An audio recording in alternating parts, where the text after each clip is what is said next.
Yeehaw! Who are you? Justin Tex with Tex Engineering here. We do off-road fabrication. All right. Hello, Tex, from Justin Tex Engineering here. This seemingly shy, demeaned individual is one of the smartest scientists I've ever met, folks. Believe me, I know a lot about fabrication, and he's a good one. He's got a lot of energy. All right, let's go view the handiwork here. Look at this. There she is. That motor's junk. This thing was rod knocking like a son of a bitch. It was knocking harder than a Jehovah's Witness. What do you think? Yeah. It sounded pretty bad when you pulled it in here, huh? Yeah. It definitely wasn't a lifter tank. No, it's bad. So what do we got going on here? We're linking it. And those are not the links we're using. I could tell. I could tell. So mocking up, getting the shock placement so we could cycle it, and when we draw the links we just know exactly what we need to do. And yeah. So just to backtrack here, before this came in here, it had like 12-inch links that were loosely based off the original Crown Vic suspension design. Kibby did a great job on everything, and for what it was, lasted a long time, and as you've seen from videos in the past, I put this thing through hell and back. But everything was tired, everything was wore out, the heims were shot, the uniballs were shot, everything was cracked. It was not worth replacing. So it was time to try something different, and that's where we're going now. This is all mocked up, it's pocketed, the frame's been kind of relocated, readjusted here. We got an upper link is kind of mocked up in there. Yeah. This is all looking beautiful. The rear end was bent.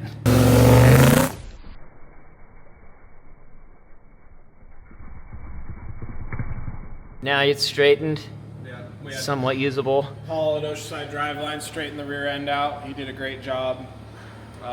And yeah, we moved the frame over because right where the stock frame was is right where the links needed to go, and we needed to push it out as far as we could, so we could still have a back seat back here. And the shocks are gonna go like, right here. Then you'll be able to sit in the middle of them, and we'll have some gnarly structure to tie it all in. Throw tubes everywhere. But we need to make it safe and create some space because I got a little man on the way. Hi, Bailey. Oh, whoa. All right, so what is this thing? What do we got going on here? This is a beast. Yeah, this is mine too, by the way. This is actually why we're here. It's got the Hellcat motor. Jason Hurd designed the chassis. It's got twin radius arm, equal length, equal width beams, if that makes any sense. It's the truth. It is what it is. Straight tie rods, as God intended. It's got McQueen fiberglass, 73 F100 that we've had to trim excessively. And an original grill. This fun story here, when I found the grill, there was a guy at the swap meet selling all 3 different generation grills. My dad asked me what year my truck was, and I said we're picking the year right now. So we went with 73.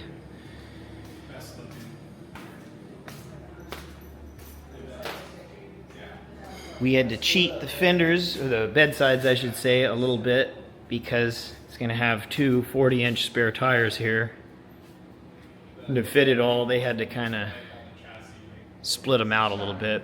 It's hard to tell with this camera. And then, of course, you can't tell under all that paneling, but it does have a Hellcat 8-speed transmission that will be paddle shifted, of course.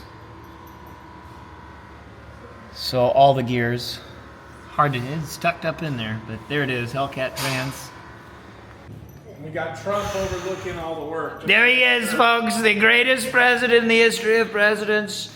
Believe me, he knows a lot about everything. He probably built more trucks than anyone. His ear's still injured. Got the 95-gallon fuel cell in here. The exhaust is looking gorgeous. Who did that again? It's RPM? Richard over at Richard's Performance Muffler over here at Oceanside. RPM. Beautiful work. Love where that exits. They did the headers and full exhaust stainless. Dude, look at this. This is like driving a spaceship.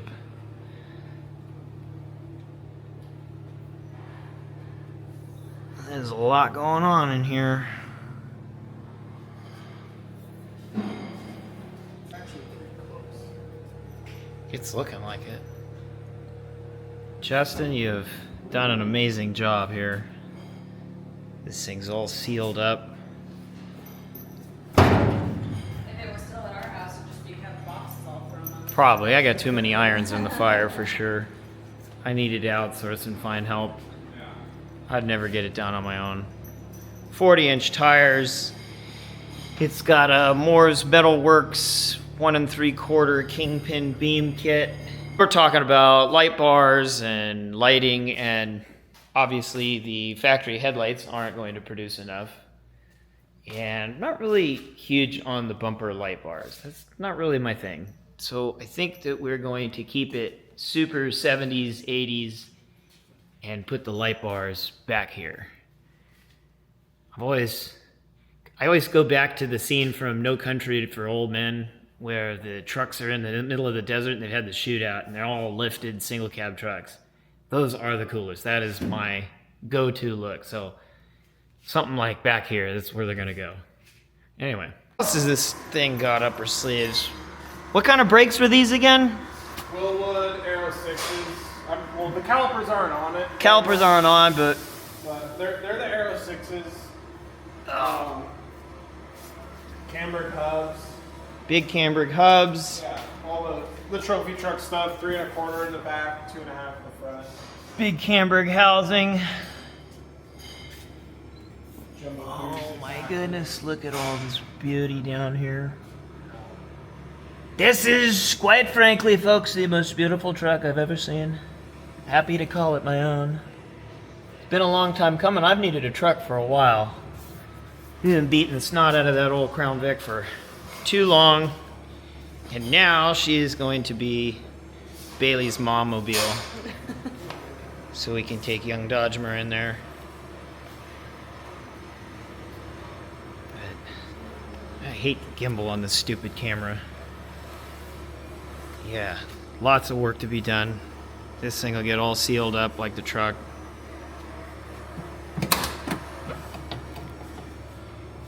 If anyone knows of a good LS motor builder, I'm looking.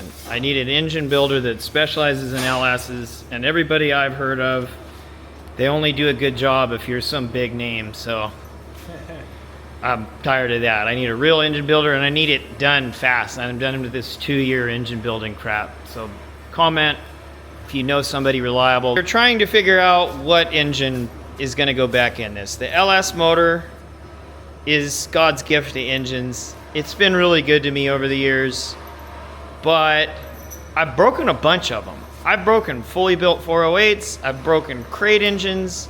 Maybe it's just because this thing was so limited on suspension. It was really hard on the engine. It was hard on the crank. I don't know. The oil coolers in the back. Yeah. Yeah. Oil coolers and oil pump. stock oil pump. Well, I what think if, the 408 had a high volume pump. Okay. What if you did a dry sump LS? That'd be pretty sick. Sounds expensive. Yeah. But I think that might be the move. Or I just recently drove a NASCAR, thanks to my friend Amelia, and that was kind of life-changing. That kind of changed my opinion on maybe putting like a SB2 Chevy, or maybe even going the Dodge route. I don't know. How about an LS, but you put a blower on it? I like that. I've had good luck with those. Well, because, you know, the golf cart has a blower. And then that way, It when works they park good. next to each other, they look good. That is the ultimate look. They suck That's my it. head in. Get all adjusted there. Get comfortable. You, sir, are a master of your craft. Doing a great job. Something like that. Love you, buddy. Thank you. All right. All right, beautiful. I'm sorry you're all Just been waiting taken for this apart. All right, brother. Well, we're going to get out of here. one. Yeah, and I'm gonna get back to work and get some shit done. What a room of cool stuff. Make a mess. That's right.